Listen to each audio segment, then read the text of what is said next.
Do you want to be able to take amazing photos at night? Well, a few days ago, I was out and about doing exactly that, taking photos of Brisbane at night. In this video, I want to share with you the photos I took, but also the camera settings, tips, talk about gear, everything you need to know so you can go out long after the sun's gone down and also take amazing photos at night. Welcome to the Photogenius channel.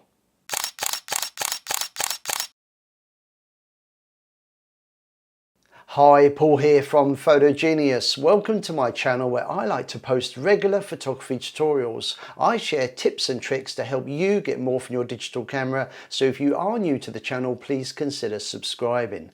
This week's video is all about nighttime photography. Now coming up, I'm going to be sharing with you tips, camera settings and the gear I use when I go out to take photos at night. And I want to begin by showing you this panorama image that I shot of Brisbane. So I took this image back in 2010. It's a series of images stitched together to create a panorama. Now what I particularly love about this picture are the clouds. It was very stormy on that evening and the clouds in the background behind the buildings really add that sense of drama. Now for a long time I've been wanting to go back and reshoot this image, and that's because over the past 11 years the Brisbane skyline has changed so much.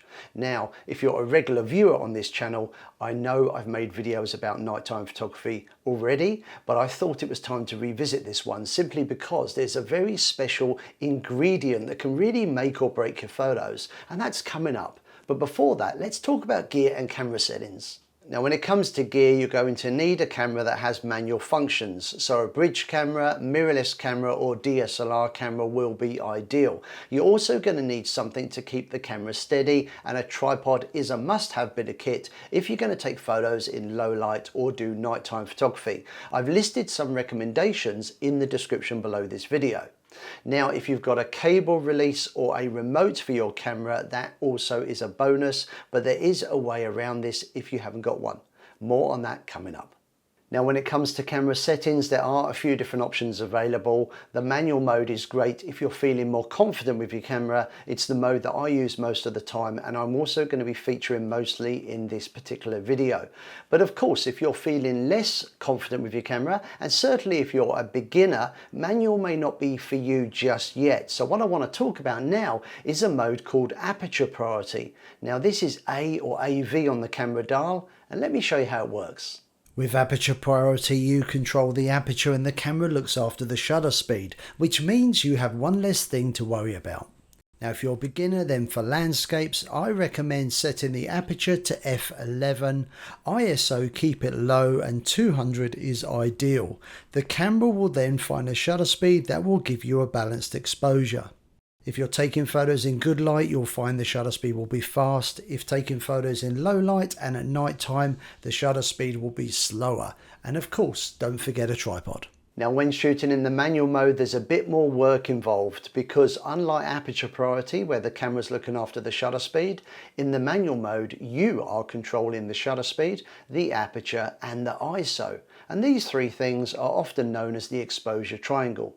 Now I go into this in more detail in another video that I'll link up here, and also you'll find a link in the description below this video that you might want to check out later on.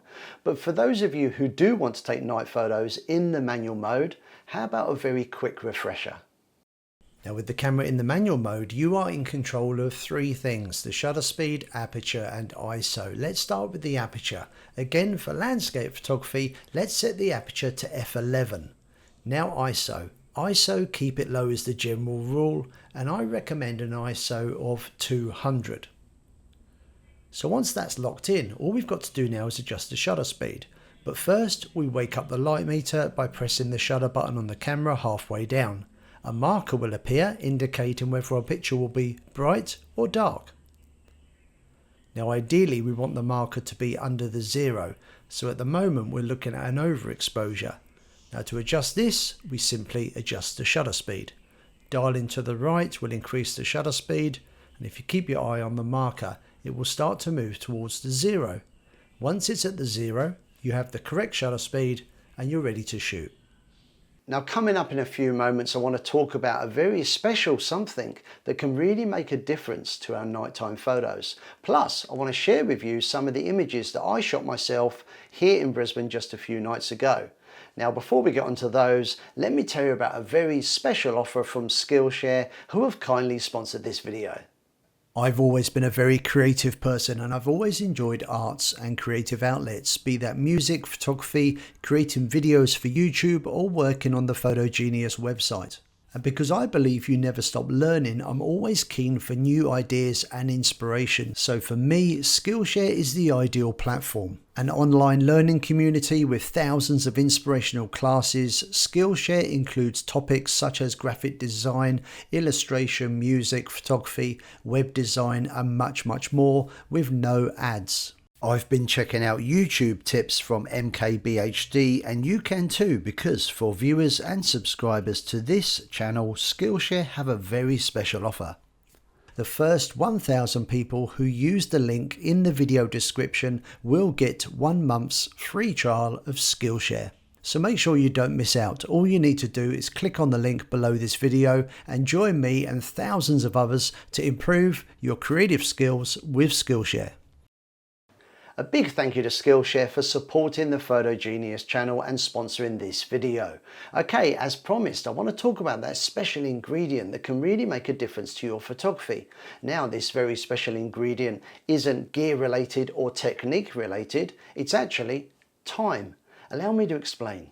Now, as I mentioned at the beginning of this video, the main reason why I went out to take photos the other night in Brisbane was to reshoot this panorama image that you see behind me, which was taken at night. But I didn't go out when it was already dark. I allowed myself time, so I arrived extra early, giving myself time to set up, time to prepare, and time to do some test shots. And this is the first image I want to show you, my first test shot of the evening. This image was taken at 5:34 p.m, a full hour before the sunset. Now, what I particularly like about this image is the way the sunlight is reflecting off the tower and creating a starburst effect. I'll tell you how to do this in just a sec. The camera I'm using is the Nikon Z6. The ISO is low to minimize digital noise, aperture set to f11 for a greater depth of field, and a shutter speed of 1/60th of a second. Now, if you want to have a go at creating that really cool starburst effect, then I've got a really simple tip for you. The actual effect is caused by the position of the aperture. The smaller the aperture, the better the effect. Now, with apertures, remember, the smaller the aperture, the larger the f number. So my tip is to use an aperture of around f11 to f16. Moving on to image number 2, this was taken at 6:03 p.m, which leaves me about 20 minutes or so until the actual sun sets. And once again, arriving early gives me time to do things. Here, giving me time to enjoy the process, but also time to start getting creative. With time on my side, I've adjusted the camera settings. Here I'm going for a long exposure of 30 seconds. Now, when using slow shutter speeds, anything that moves during the time the shutter is open will blur, and with this image the blur is most evident in the water and the clouds. Let's compare how the Brisbane River looks in the previous image to this one, and you can clearly see the difference. Now, another tip is to carefully consider composition. Composition is incredibly important because it can make or break a photo. With this image, I'm following the rule of thirds. If you look at the horizon, which is the water level, it's on the bottom third. This means that I'm not only not chopping the tops of the buildings off, but I'm also capturing those amazing clouds because I've allowed 2/3 at the top of the frame and above the waterline. Composition is really important and really key, so think about it when you're setting your camera up. Image number 3, it's 6:21 p.m, we're towards the end of the golden hour, the sun is setting, and suddenly we get this amazing beautiful pink colour in the sky. And once again, another long exposure, 30-second shutter speed, but with this image, of course, it's all about the colours and those incredible clouds. Now this image was only possible for a brief moment in time. A few minutes later and the pink sky had all but gone, and I was there to capture it. And that's because I've learned, and this is from experience, that if you give yourself time and allow yourself time to set up, you can be there to capture these moments in time, but also stand back and enjoy it. Image number 4 is a reminder to allow yourself time to indulge. And what I mean by indulge is I wanted to create an image that really emphasizes the movement of the clouds above the Brisbane skyline. Now, to achieve this look, I needed to open the shutter far beyond the 30 seconds that I've been using for the previous shots. So I needed to find a way to reduce the light levels. And to do this, I used a Nissi 10-stop ND filter. A 10-stop ND filter is so dark you can't actually see through it. It slides into the filter holder which is attached to the front of the lens. And to calculate the exposure time you use an app. Simply enter the shutter speed, then select the filter, and the app will calculate how long the shutter will need to be open to get an exposure once the filter is in place. Using the 10-stop ND filter, I was able to capture an exposure of over 3 minutes, and I really love how this has affected the clouds in the sky. Now, I've got a really good tip for you if you want to use ND filters, particularly the very dark and dense ND filters like the 10-stop I was using. You may find, in fact you're almost certainly going to find, that your camera's autofocus won't work because it can't see through the filter because they're that dark. So my tip is, before you apply the filter, focus in advance on the subject, then switch your focus to manual focus. This will lock the focus in place. Then you can put the filter on the front of the lens and you're ready to go.